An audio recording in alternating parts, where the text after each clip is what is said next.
Hey everybody, Kenny here. Yeah, so sorry about the vocal nonsense I did in some of my previous videos. I was really trying to find a way to keep myself in a particular vocal range, and it didn't work out. Unfortunately, I had recorded all the ones where I used that particular intonation around the exact same time. So by the time the first one went up, I had already recorded all of them. So there's nothing I could do about it. And which, I had made peace with when I made that first recording. That said, I would like to introduce you all to my anger management chieftain. Reason for the name is we are using frenzy in order to build up rage, which we then are constantly consuming with our berserk, so that we have this kind of constant additional damage along with increased attack speed and reduced damage taken. And then along with that, we are using the Storm's Embrace ascendancy passive from the chieftain, which makes it that anytime we use a war cry, we gain an endurance charge every second, as long as we use the war cry recently, which essentially makes it that we always have full endurance charges up, which then makes it that along with the frenzy charges that we're building up in order to get our rage from frenzy, we are able to consume all of those charges to do very nice discharges. So basically, we're running around, we do our war cries to build up our charges while we're attacking and berserking, and then we discharge. All the while, running Righteous Fire. So anything that's in range of us, in range of us, is taking constant fire damage, is helping us to build up our charges, and is just having a very bad time against us because we are pretty much unkillable here. Obviously, that's me being cheeky. There's no unkillable build. Doesn't matter how you build it. There'll always be a counter. That's the way the game's built. So, gem-wise, what are we using? We've got Summon Stone Golem. The purpose of their golem is to give us some additional regen, which honestly, I'm going to move it back to our bar here. I was playing around with Vow Righteous Fire, but Vow Righteous Fire consumes a specific amount of health in order to be used. It isn't like the way that regular Righteous Fire is, where like you burn for a certain amount of your health. It's you sacrifice 60% of your health and energy shield in order to create a bigger, like more potent Righteous Fire effect. And it didn't work out for me. So we're using our Summon Stone Golem for some additional regen. We're using Corrupting Fever in order to give us another source of damage. So on top of our attack damage and our discharge damage and our Righteous Fire damage, like we're also going and just giving constant corrupted blood to anything we're attacking. Using Leap Slam as our travel skill, running Enduring Cry, Infernal Cry, and of course Berserk. We also have Petrified Blood in order to give us some further damage resistance. Our Vitality is being supported by Arrogance, and you'll notice that it is pretty low level, and that's intentional. The reason for this is that we're only using Vitality not really for its additional regeneration effect, but for the Reservation Mastery that gives us additional maximum elemental resistances while we are reserving both life and mana. So the idea was just to have something reserve life that wouldn't reserve a ton of life. And anytime you want to do that, it's best to use the Flat Boys, which is Vitality, Clarity, and Precision. Our discharge is being supported by Elemental Proliferation, since we are exploding with an elemental damage type and causing elemental ailments that can propagate is just a good idea if you're doing that. Also supporting it with increased area of effect so that we're hitting the largest area around us, and the inspiration support. Now, the reason we're using this, I will explain when we get to our final skill. But the way inspiration works is that when you are using a supported skill, you will gain inspiration charges, and the inspiration charges increase your elemental damage and your increased critical strike chance. But once again, you'll understand why I'm using this in a moment. Our frenzy is being supported by faster attacks, so we're attacking more quickly, which becomes even faster each time we gain a frenzy charge, which becomes even faster each time Berserk starts going. Being supported by life tap, which I'll explain why I'm using this, but life tap gives us additional damage while you have life tap, but it makes it that the skill itself costs life to use, and we are supporting it with rage. And as I mentioned, the reason we're using rage is for Berserk, and Berserk is set to our left click so that we are constantly using it as long as we have rage. And now to explain what brings it all together. For our Righteous Fire, we have being supported by increased area effect, so we have a larger area around us, but we also are supporting it with both Inspiration and Life Tap. And the reason we're supporting it with both of these is that these themselves don't actually do what's written on the tin as far as Righteous Fire goes. Like Righteous Fire does not have a cost to it. Like you burn for a certain amount of your life and mana in order to use it. Or not mana. You burn for a certain amount of your life and energy shield in order to use it. But these gems themselves do actually support Righteous Fire, as you can see there. And the reason they support them is that as long as you have the effect of life tap and the inspiration charges, any skill that is linked to a life tap or inspiration support also gets that bonus. So even though our frenzy is what's building up our life tap is actually applying to our Righteous Fire. Even though it is our discharge that is building up our inspiration charges, those charges are enhancing our Righteous Fire. It's an interesting synergy that I just learned about recently. So that's our entire skill build. Gear-wise, I am wearing the strongest weapon that I was able to get during the league.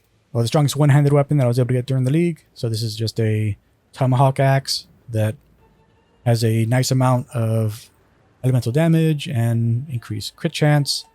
The Crucible tree that it rolled is that it gives a small amount of additional physical damage. It gives a nice amount of additional accuracy, and it increases our dexterity and intelligence while we're wearing it, which is nice. Our shield here is just an etched kite shield that has some flat intelligence on it, a little bit of life, a decent amount of elemental resistances, and the Crucible tree that I rolled on it gives it some additional armor. Gives it Tetsuro, which makes it that you have an increased chance of blocking attack damage while you're holding shield. Gives us a good amount of block recovery, and makes it that anytime we block, we recover some life.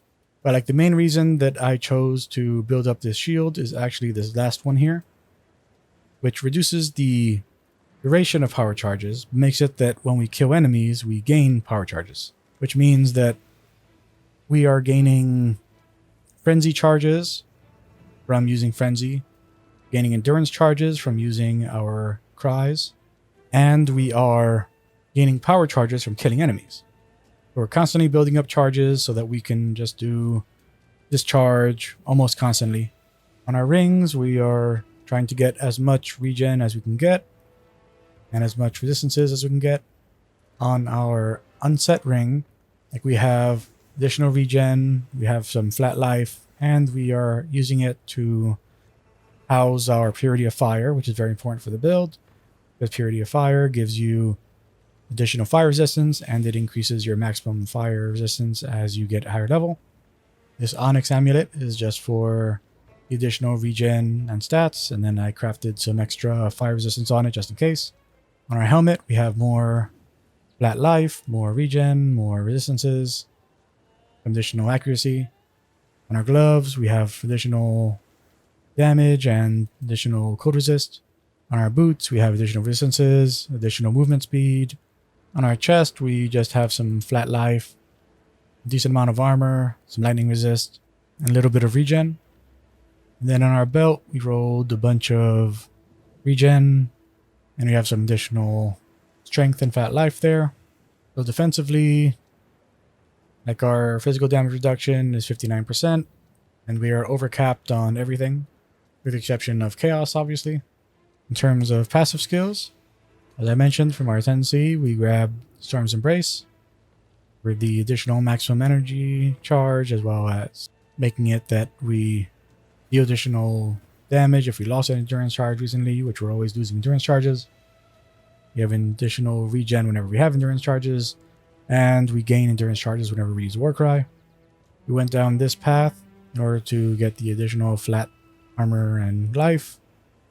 Then we went straight up this way to get the extra regen, get the extra dexterity and intelligence, get the extra life, get the extra attack speed and physical damage, get that little bit of intelligence there, get the extra regen and armor from here, get the extra dexterity and intelligence from there. Then I actually went down this way to get to here, and then looped around and refunded once I reconnected this side and that side. Essentially, once I got to here and had these all connected to there, I just refunded those. I could go and move down this way. But from here, went to get all of the regen and increase our life regen rate. Grabbed all the life from there, as well as increasing our maximum fire resistance. I grabbed the life mastery that makes sure that we count as on low life when we have 55% instead of 50%. That way our petrified blood lets us keep additional 5% of our max life instead of keeping us at 50%. From here, we're grabbing all of the resistances, more regen, more flat regen. In here, we grabbed more max fire resist, then 2% to all our maximum resistances, and we grabbed the protection mastery that makes it that our elemental resistances cannot be lowered by curses. Then in here for the additional regeneration, as well as making it that whenever we're on low life, we recover 4% of our life per second, which is a huge bonus to our regen. We have the recovery mastery that gives us the flat 50 regen. And of course, we grabbed more dexterity and intelligence. Then went into this cluster here to increase our resurrection efficiency. And also grabbed the resurrection mastery, as I mentioned before. It gives us an additional 1% max elemental resistances while reserving both life and mana. And here for the additional armor, elemental resistances, and the 1% to all maximum resistances, as well as the armor mastery that gives us an additional 1% to all our maximum elemental resistances if our helmet, body armor, gloves, and boots all have armor on them, which they do. We went over this way for the additional small amount of intelligence and to get the additional regen from right there. Then down this way for the additional life and our additional flat life, as well as the regen from here.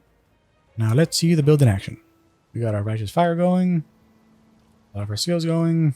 Now we need to run into a group, go War Cry, Discharge. I cannot do this yet.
So while not as like flashy as most builds, this is super effective. Honestly, it feels amazing to use. Because as I've mentioned in many of my videos, I'm all about, like melee. Like if I can get in on an enemy, I prefer that build over any other kind of build. If the build is just you're off screen trying to kill everything before you even see them on the screen, I'm not a fan of those kind of builds. It's not my kind of fun. That's your kind of fun, then, I'm sure there's lots of builds out there that are for you, but I don't make those kind of builds. I like, I like in your face builds, and this is as in your face as you can get. That's going to be it for my coverage for this league. I already have some ideas brewing for what I want to do next league, because I'm going to, since it's most likely going to be the final PoE 1 league before PoE 2 starts, I've already decided I'm going to be running a Raider as my first character for next league, and then my Juggernaut as the second character I do. And I already have an idea for what I want to do for the Raider, but not yet for the Jug, but we'll see where we go from there. Regardless, if you found these tips useful and like listening to this old man talk about RPGs, then I appreciate doing all the YouTube stuff. Like, comment, and subscribe. Until next time, Ve Victus, Virus Numeris, and bye.